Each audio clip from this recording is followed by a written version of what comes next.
This audio recording is brought to you free of charge by reformedaudio.org. We invite you to visit our website to take a look at the theological and historical resources we have available for download. Ethics by Dietrich Bonhoeffer. Part 1. The Love of God and the Decay of the World. The World of Conflicts. The knowledge of good and evil seems to be the aim of all ethical reflection. The first task of Christian ethics is to invalidate this knowledge. In launching this attack on the underlying assumptions of all other ethics, Christian ethics stands so completely alone that it becomes questionable whether there is any purpose in speaking of Christian ethics at all. But if one does so, notwithstanding, that can only mean that Christian ethics claims to discuss the origin of the whole problem of ethics, and thus professes to be a critique of all ethics simply as ethics. Already in the possibility of the knowledge of good and evil, Christian ethics discerns a falling away from the origin. Man, at his origin, knows only one thing, God.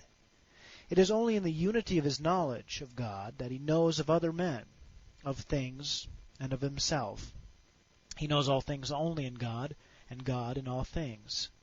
The knowledge of good and evil shows that he is no longer at one with this origin. In the knowledge of good and evil, man does not understand himself in the reality of the destiny appointed in his origin, but rather in his own possibilities, his possibility of being good or evil. He knows himself now as something apart from God, outside God. This means that he now knows only himself and no longer knows God at all, for he can know God only if he knows only God. The knowledge of good and evil is therefore separation from God. Only against God can man know good and evil. But man cannot be rid of his origin. Instead of knowing himself in the origin of God, he must now know himself as an origin. He interprets himself according to his possibilities of being good or evil, and he therefore conceives himself to be the origin of good and evil. Eritis sicut Deus. The man is become as one of us, to know good and evil, says God. Genesis chapter 3, verse 22.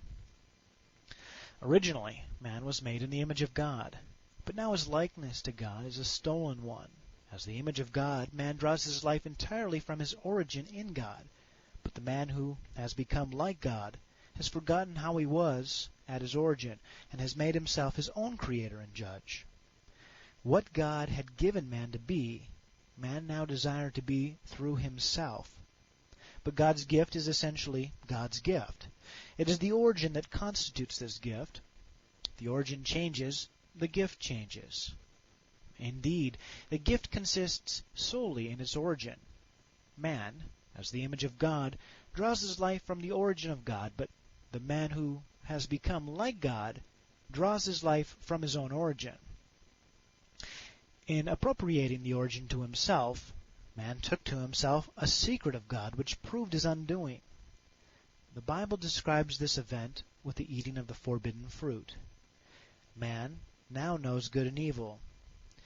This does not mean that he has acquired new knowledge in addition to what he knew before, but the knowledge of good and evil signifies the complete reversal of man's knowledge, which hitherto had been solely knowledge of God as his origin. In knowing good and evil, he knows what only the origin, God himself, can know and ought to know. It is only with extreme reserve that even the Bible indicates to us that God is the one who knows of good and evil.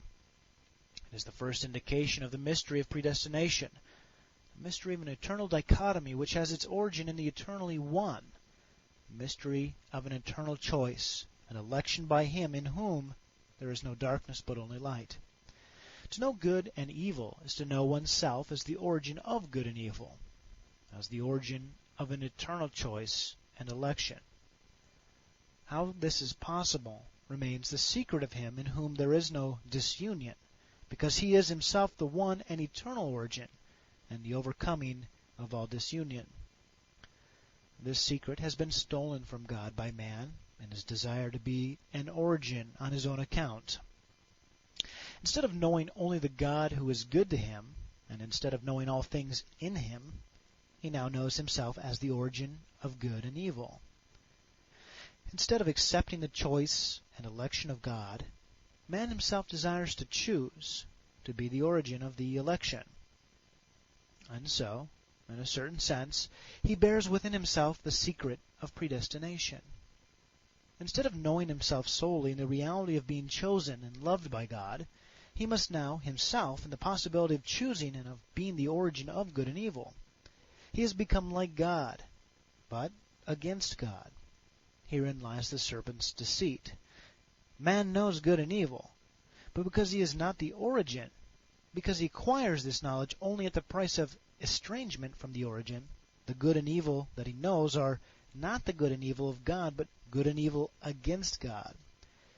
They are good and evil of man's own choosing, in opposition to the eternal election of God. In becoming like God, man has become a god against God. This finds its expression in the fact that man, knowing of good and evil, has finally torn himself loose from life, that is to say, from the eternal life which proceeds from the choice of God. And now, lest he put forth his hand, and take also of the tree of life, and eat, and live forever, he drove out the man, and he placed at the east of the Garden of Eden cherubims, and a flaming sword which turned every way, to keep the way of the tree of life. Genesis chapter 3, verses 22 and 24.